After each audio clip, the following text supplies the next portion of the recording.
Okay guys, we're back at Universal Studios Florida. It's time for another Halloween Horror Nights 2026 update. We have announcements. We have a triple Murdy tweet time. We have details about what's going on inside of the house. So on that note, it's time to talk about the Halloween Horror Nights shirt of the day. We're gonna go back to HHN 21, right? We had Lady Luck that year, so we had this classic shirt. What's pretty rare is the hat. It says Halloween Horror Nights 21 right there. And then you got the little symbol right there that was on a bunch of the merchandise. So on that note, let's roll the commercial. I'm Patrick Braillard, show director for Universal Orlando's Halloween Horror Nights.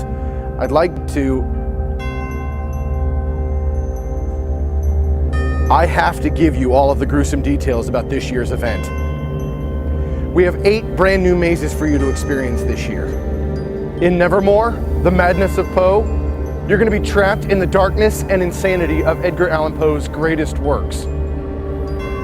In The Forsaken, you're going to be surrounded by the vengeful souls of the 4th condemned ship that took part in Christopher Columbus's infamous voyage. Next, HR Bloodengutz presents Holidays of Horror.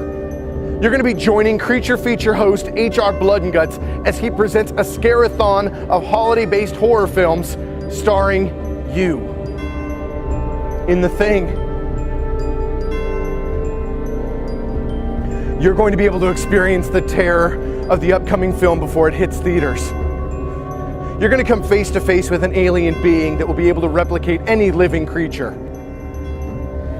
Sauce and Steam Into the Machine is the first time we've ever taken a scare zone and turned it into a house.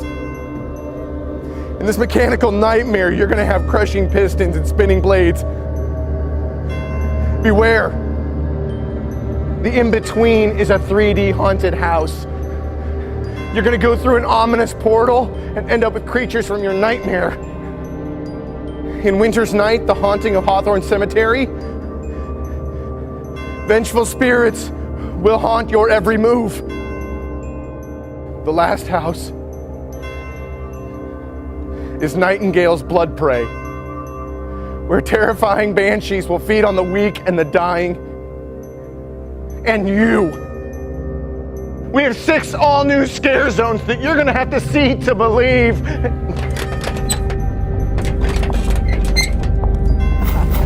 Is that everything? Oh. Not quite. Ah!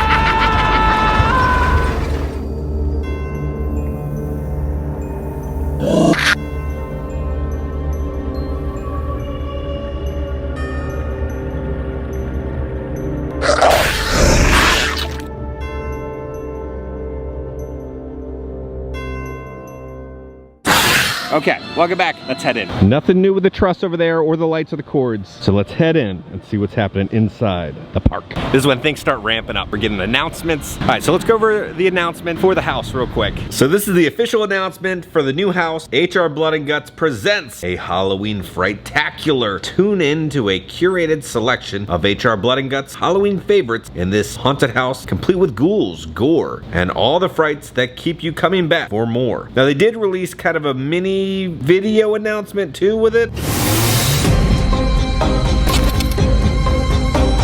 Over the course of the video, we'll do a deeper dive of what creative said about it. Time to see if there's anything new inside the Brown Derby, the discount store. We just got some simple new Universal shirts. Again, this stuff changes every day. Spring Break Crew, Together We're Universal. Then the rest is just mostly wicked stuff. And then same old with these lights, but they are corded up, so you see the cord running down the truss on both sides. Everyone's avoiding the Stranger Things shirts like the plague. Gotta pop in and get our Backpack Club XP. Really no updates over here. Let's go see what's going on in the scare zone over here. All right, so while we head over there, let's go over what Ramon and Michael had to say about the HR Bloodengutz announcement. So Ramon tweeted this out about the house. As a longtime HHN fan, it has been an absolute dream to work as the show director and writer of this experience. Expanding upon the lore of this beloved HHN classic has undoubtedly been some of the most fun I've had in this role. A true passion project for all involved. My designer partner Nick Collins and I spent hours playing in Bloodengutz world through many fits of laughter before ultimately curating an experience that both HHN fans and lovers of Halloween tradition will enjoy. 15 years after his untimely arrest, Carrie's favorite creature feature host has has returned to the derelict WKMB station on Halloween night to present an all-new Sinister showcase, a Halloween frightacular for the ages. Enjoy the show. Hashtag HHN35. Then Mike had to say this: never could have guessed back in 2011 when I wrote the original treatment we'd be here today 14 years later for HHN35. Was one of the first comedy/horror houses we had done and spawned from my love of creature feature hosts. His holiday marathon takeover has been talked about to this day, and so happy this team is bringing an all-new takeover to the masses. Expedition Theme Park said this: the pre-show to the original house is ingrained into my brain. Also, house announcement. And Jordan, who works on a bunch of the kind of graphics and projections and stuff, said this: I have great news. So I'm guessing we're gonna have probably a new pre-show outside. And then Jordan said, I don't like to play favorites because we do so much fun stuff. This house has not only my favorite scene of the year, but my favorite content we've put together for HHN35 as well. If you're a fan of the first one, you'll love this one. Welcome back, HR Bloodengutz. Not seeing too much on the truss over here. And then nothing new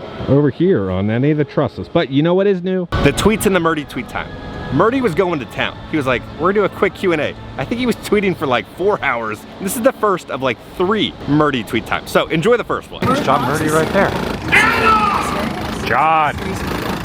John tweeted out so much. This is just part 1 of the Murdy tweet time. We're having multiple Murdy tweet times in this video. But he said, happy Friday, lightning round of Q&A. You know the rules. Can't respond to questions about things that haven't been announced. Can't answer questions about Orlando's event because I don't create it. Can't speculate on future properties because we might be doing them. Go. What HHN icon would you love to bring to Hollywood? John says, I prefer to create our own that are tied to our city and its history, like Hollywood Harry, Larry Larva, inspired by the Western Exterminators building, and Maxine DeVille. What part of the HHN process do you feel has evolved the most since you started working on the event? John says, special effects for sure. We've come a long way on that front. What are the most significant challenges you face writing the design and production process for both Stranger Things and Sinners? John says, Stranger Things, it's the scale of it. Sinners was more about how to play off other aspects of the film that are important to it. Since you've already got 3 treatments done for HHN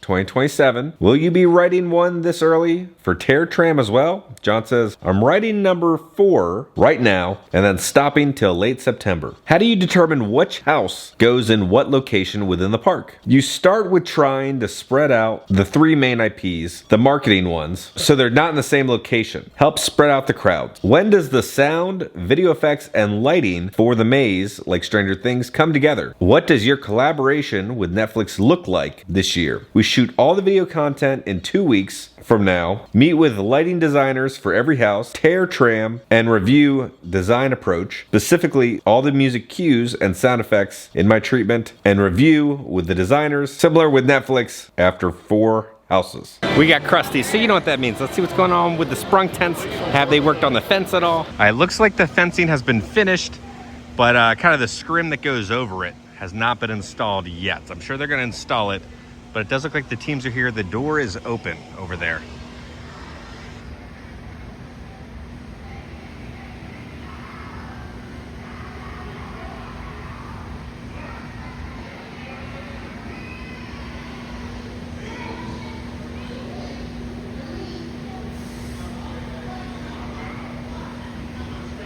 So Ramon gave an interview about the HR Bloodengutz house, but let's do the whole rundown and read through the entire article just in case you guys didn't. So this is what the article had to say. Not only is this original house dedicated to the best holiday of the year, but it's also an official sequel. In HR Bloodengutz presents a Halloween frightacular fan favorite creature feature host, Larry Kurtzberg, better known as HR Bloodengutz, returns in this all new haunted house after his descension into violent madness where he tortured his crew when his show was canceled as featured in HHN 21. HR Bloodengutz has escaped from prison to return to WKNB television station for a final Halloween special of gruesome proportions. Halloween Horror Nights show director Ramon Paradoa gave Bloody Disgusting the exclusive details on what to expect. So this is gonna be the lore behind Halloween Frightacular. For its 35th edition, Halloween Horror Nights is bringing back fan favorites like Jack the Clown and Oddfellow, and also includes the return of a certain creature feature host who was first unleashed in 2011. HR Bloodengutz presents Holidays of Horror before making a brief appearance in 2021's Welcome to Scary, Horror in the Heartland.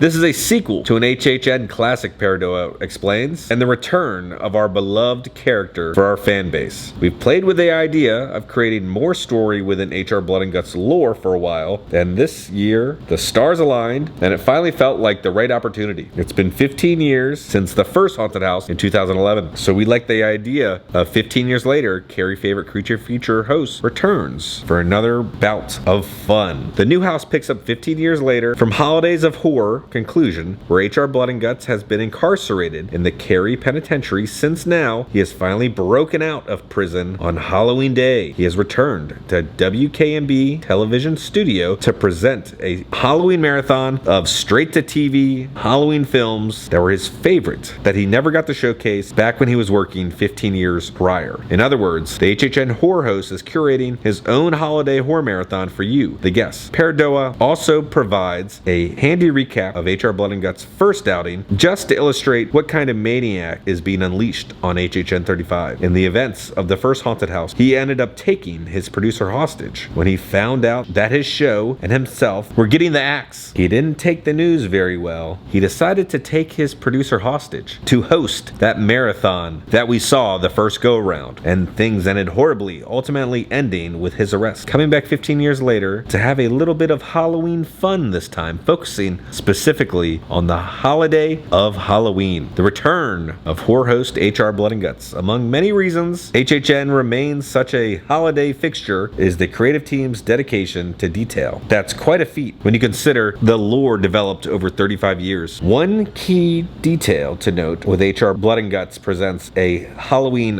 Frightaculator is that not only is tracking the same host's story progression, it also features the same actor portraying him. Paradoa reminds that it's been over a decade since Larry Kurtzberg snapped in 2011's Haunt. Time and a prison stay has altered the horror host as we last saw him. He has a new look to him that is leaning into his imprisonment. I'll leave it at that. The HHN show director teases, since he's escaping straight from prison and returning to the studio, he tries to piece together his former look as much as he can, but there's a fun little twist to how he looks this go around. And he's older because we were able to work with the original actor who portrayed Bloodengutz in 2011 to reprise his role, Paradoa notes, and we're getting an authentic, older version of the character in this new haunted house as being played by the original actor, which again, our fans are going to love. What can fans expect with this appearance this time? Bloodengutz will host one demented Halloween marathon. What I'll say about that without giving too much away is that there are 7 movies that we're presenting as scenes in the haunted house. 7 movies that are part of a marathon. Some of these movies are callbacks to HHN past. In true horror host fashion, you're going to get to see him in video format in between each of those movies, and he's going to essentially usher you into the next movie. HR Bloodengutz will also introduce the house itself and its backstory in Q-Line Video 2, like the original 2011 Haunt, where HR Bloodengutz told a story of each of the movies that he was presenting, and then his own story. We're doing a Q-Line video for our guests outside this haunted house, where we're going to see HR Bloodengutz in this new role, telling this new story and preparing us for the Halloween Frightaculator again, that is in collaboration with the original man himself, as we're very excited for our fans to experience that. A true Halloween extravaganza. Unlike Holiday of Horrors, a Halloween Frightaculator is dedicated solely to Halloween with HR Bloodengutz Demented Marathon. That's 7 different ways to explore the holiday. Something that Paradoa and the creative team really took to heart. The test, of course, was ensuring Halloween still feels fresh. Once we knew that Holiday of Halloween and the world of horror cinema was our playground, we knew that there was a lot to tap into, Paradoa said. There are so many different Halloween-based tropes that people know and love. We were really inspired by that, and we want to make sure that when we're being transported into the worlds of these movies, although they have the through line of Halloween, they're completely unique from each other. That they all have a very distinct feel, and they present environments and characters that, again, are rooted in what what you'd expect out of classic Halloween textures, but are different from each other. To tease you on some of those kinds of things, for example, one of the movies that he's presenting is a black and white zombie film in an old graveyard. This house will cover just about every aspect of the beloved holiday. We have some classic Halloween textures there. Another one is a Halloween party that is taking place inside a tiki bar that is overtaken by monsters of the night. So different things like that, where we have different aggressors and different environments, but they're all tied into the world of Halloween and kind of what you'd expect out of that Halloween comfort food kind of feel when it comes to monsters, zombies, skeletons, ghosts, those kinds of things. So each film, each scene is going to feel very unique, but all based in the world of Halloween, which is really fun. As a massive horror fan himself, nailing the spirit of Halloween was of utmost importance to Paradoa. It is all centered around that holiday, and I think this house, almost being representative of the holiday within our slate, we were really excited about. So I wanted to make sure that it felt authentic and captured the magical feeling of Halloween in every way we could. A Halloween Frightacular may be a sequel house, but one made thoroughly accessible for newcomers through its unique setup of Halloween atmospherics. Paradoa sums it up well. The great thing about this maze, of course, is that expanding upon a lore that we established 15 years ago, but it also pays tribute to a couple of different things. It pays tribute to the idea of classic Halloween haunted houses. We call these houses Halloween comfort food, and we've done them throughout the course of our history. And this house checks off that vibe. That just talks about the opening night of Halloween Hornets. It's rumored to have maybe some connections to Slaughter Cinema, because that's also based in Carrie and movies and stuff like that. So we might see something that was in a Slaughter Cinema house appear maybe as one of the movies inside HR Bloodengutz. Within kind of the promotional image,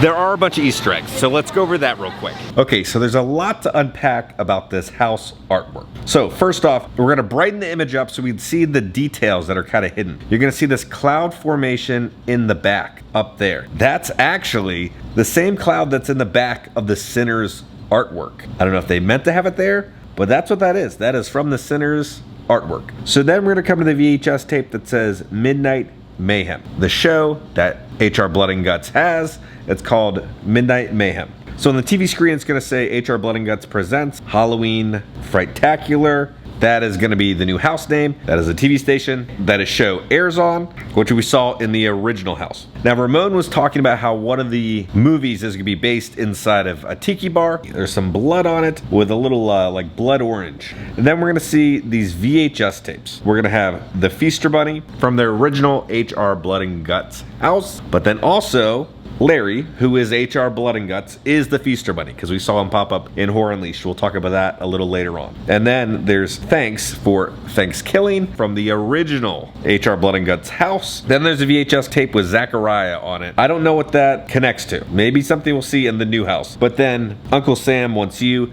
that is the 4th of July movie from the original HR Bloodengutz house. We're gonna come over here. As you know, Ramon was kind of talking about, there's going to be classic Halloween tales, but told in a different fashion. So we have the apple with nails in it. As you know, there's always the stories about razors in your candy. Watch out for that. So I'm sure we're going to see one of those movies based on that story of Halloween. Then we're going to come over here to this finger on the remote. This is probably also going to connect to another one of the houses we're going to see. And then we're going to see the pumpkin with a massive knife in it. Now, he said we're going to be seeing stuff from past HHN houses. This looks exactly like the Pumpkin Guts poster from Slaughter Cinema. Then we're going to see the black and white striping behind the TV. I believe this is a nod to HR Bloodengutz, his new outfit, because he's coming straight from the prison. He was saying it's going to be based on kind of his prison outfit with his old school outfit. So I think that's what it's alluding to, is the black and white stripes to the old prison outfits. So that's all the details that I picked up on. Let me know if you guys spotted anything else. They have a seagull here, and it looks like he has stolen a bikini top. Normally they have like French fries that they've stolen, but this one has a bikini top. And then nothing new with the 2 trusses over here that'll have the wait times. But since there's 2 trusses right here, time for Murdy tweet time number 2. There's John Murdy right there. John! How much do your house treatments change from their first draft to the final? How many revisions? John says, on average, about 3 to 4. I did 2 rewrites this week alone, some for minor tweaks, one was just audio stuff. How heavily are you involved in the music/audio of the houses? Do you pitch ideas mostly or physically help with the tracks? John says, I literally spell out the section of the music by the time code and every sound effect in the treatment, and then the audio designers will sometimes come back to me with recommendations and we tweak stuff. Just did that on the H Lot North House. For Stranger Things, it is going to be like Five Nights at Freddy's last year, where both coasts are going to be very identical, or they're going to have their own unique scenes, like from Stranger Things 4 in 2023. John says they're very close, but there's definitely some differences. Did designing the last Stranger Things house feel bittersweet at all? It's been a large staple of the event during the show's run. John says the ending of the show did get to me because I met most of them when they were kids. Any chances we might get another Universal Monsters maze? I love those mazes with the Wolfman, Frankenstein, and Dracula. John says, me too. I put a hold on them after doing 6 straight because the land was about to open in Epic, the house was going to open in Vegas, and they needed the spotlight. I have one concept I'd like to do, but it's a bit wacky and kind of hard to sell. We'll see. So maybe next year we might have another Universal Monsters house. You hear them actively working on the stage show. The truss with the lights have now been brought up. They've been working on all the speakers and lighting rigs. They're really switching around the stage, it looks like. See how the other side looks. Now the same thing on this side. The lighting truss has been brought up. They have that down below there working on it. And then over here, the same thing, the truss has been brought up. But yeah, you can hear the construction of them working on it.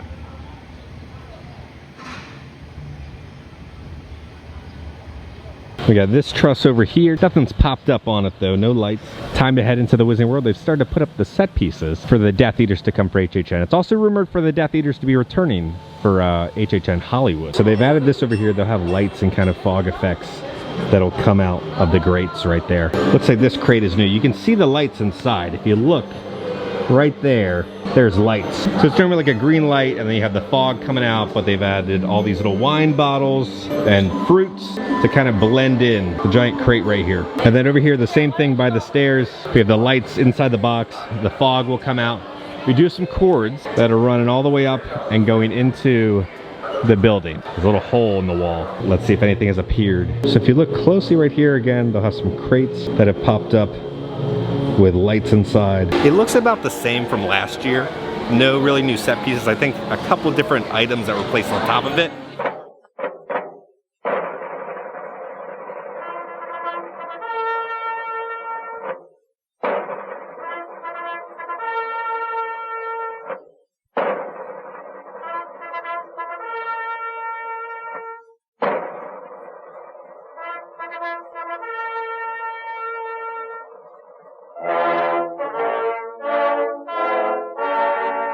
Yeah, I don't think anything's happening with the Boris Easter egg because they can't get to it. This wall's in the way. You really can't see anything. That stinks. We do have some new posters. The world's largest sing-along, Till the Rafters Ring, happening on July 15th. A new vacancy sign, apartment for rent. They are going to town. You can hear them cutting and sawing all sorts of stuff. The Greatest Show on Earth. This is also another poster that has popped up on the wall. It's 10:39 right now. Yesterday they posted it at 10:35, so I don't think there's gonna be any original announcement today. Probably tomorrow then. So Halloween Hornets tweeted out this, LOL, you thought I'd have another announcement today, huh?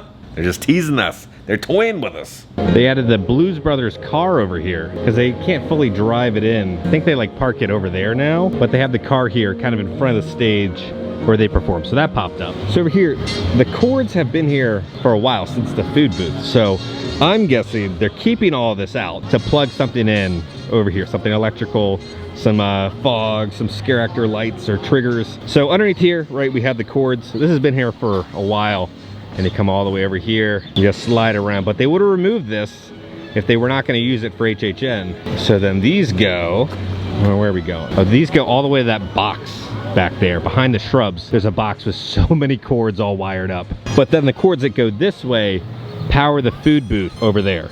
The ones that are running through here are just waiting to be plugged in to something. And then not too much new with the lights over here. But you know what is new? The third Murdy tweet time. There's John Murdy right there. John!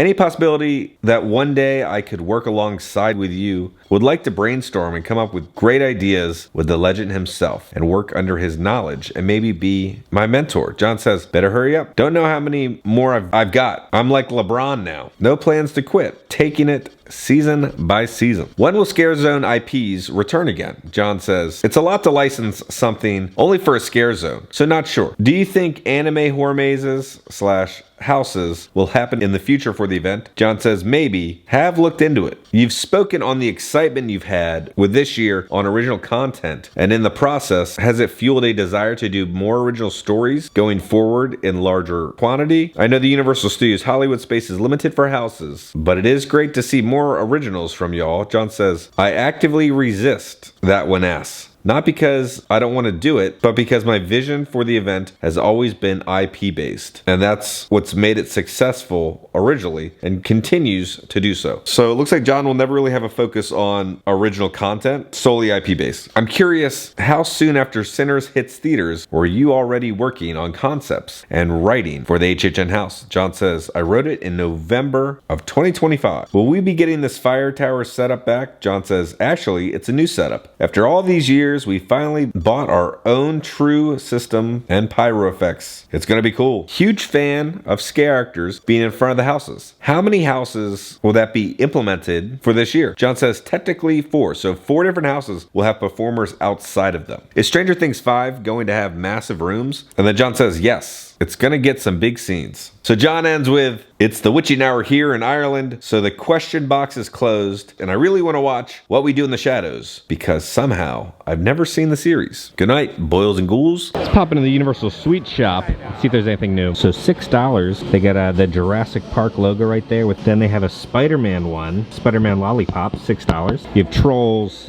you have Donkey, you got Puss in Boots, you have Shrek, you got Blue, and then a T-Rex. Oh, it does look like we got the Jurassic Park s'mores, the little key lime Shrek onion, and then the Pinocchio cookie dough cone. Holy crap, a lot has changed since the last time I was here. All this track has appeared right there. That's all popped up. All of these supports have also popped up. Look how tall that is. Holy crap. This coaster is gonna be so big. This is insane. So yeah, we have another piece of track that still needs to be installed right there, but they're just like putting about a new piece of track on every other day. They're cruising. Again, they got to hit that 2027 time frame. We do some bad news about the Hollywood one. Five Fires posted this photo, so I don't know what that means for the coaster. I don't know why the glass shattered. I don't know if it was just baked in the heat too much and the layers made it crack, or the vibrations from the coaster, but you can't have glass shattering and cracking. Hopefully they could figure that out, but there's still no ETA on Hollywood's coaster opening up. Okay, let's go back to the office, and I want to do kind of a rundown spark notes about HR Bloodengutz and the backstory. Okay guys, we're back in the office, so now let's talk about kind of the lore behind HR Bloodengutz. Ramon kind of touched upon it in the article, but if you guys are still kind of confused, let me explain it for you. Okay, so this is the backstory behind HR Bloodengutz. So back in the 30s, his career started at a theater for musical comedy. It was called Babes in Arms, and then 17 years later, he retired to the life of a taxidermist after his career ended. And then during the 1970s, this is when the Feaster Bunny appears. So this goes to then the Horror Unleashed storyline. So then Larry Kurtzberg was revealed to be the Feaster Bunny during the Feaster Grievance event, and he's responsible for the 1978 Feaster Grievance massacre, which was also the unfinished film, The Feaster Bunny, which was part of the original HR Bloodengutz house. So also in the 70s, he was desperate for more fame, and he turned to a talent agency in Cary, Ohio to get a role in theater, television, and radio. Later, he got a phone call message from a talent agent who was actually Lady Luck in disguise, offering him the job of HR Bloodengutz at the WKMB Midnight Horse Show. So then Larry took the offer, and then within months, the Midnight Horse Show became one of the best horror variety shows at the time. But then years later, the show's ratings began to drop drastically due to the holiday-themed horror episodes being too disturbing. And then there was also the loss of revenue, so they decided to cancel HR Bloodengutz. So then Larry kidnaps the producer, and then you kind of see it during the pre-show. He's kind of inflicting a lot of pain upon him, and you know, there's all sorts of stuff that happens in that pre-show. But it kind of ends with then Larry being placed in the Cary Penitentiary for life. And then, like Ramon said, HR Bloodengutz had a small little cameo in the Cary, Ohio house a couple years ago. But then in the All Hallows Eve boutique a couple years ago, we saw little pictures pop up. It said, "See you Sunday for Holiday Horrors," hosted by HR Bloodengutz on the Midnight Horror Show in Cary, Ohio. Now, these little advertisements disappeared because they closed the store, but in the new All Hallows Eve Emporium, behind the register on a table, he returned. The little advertisement returned, teasing his return for HHN 35 this year. And then we will see him escape 15 years later in the new house. So that is the rundown for HR Bloodengutz. So on that note, if you enjoyed this video, make sure to hit that like button. If you have not already, hit the subscribe button and join the family. I love the family. Because I'm going to keep you up to date on all things Universal Studios and Halloween Horror Nights around the country. I love you all. I'll see y'all very soon. 2 trusses.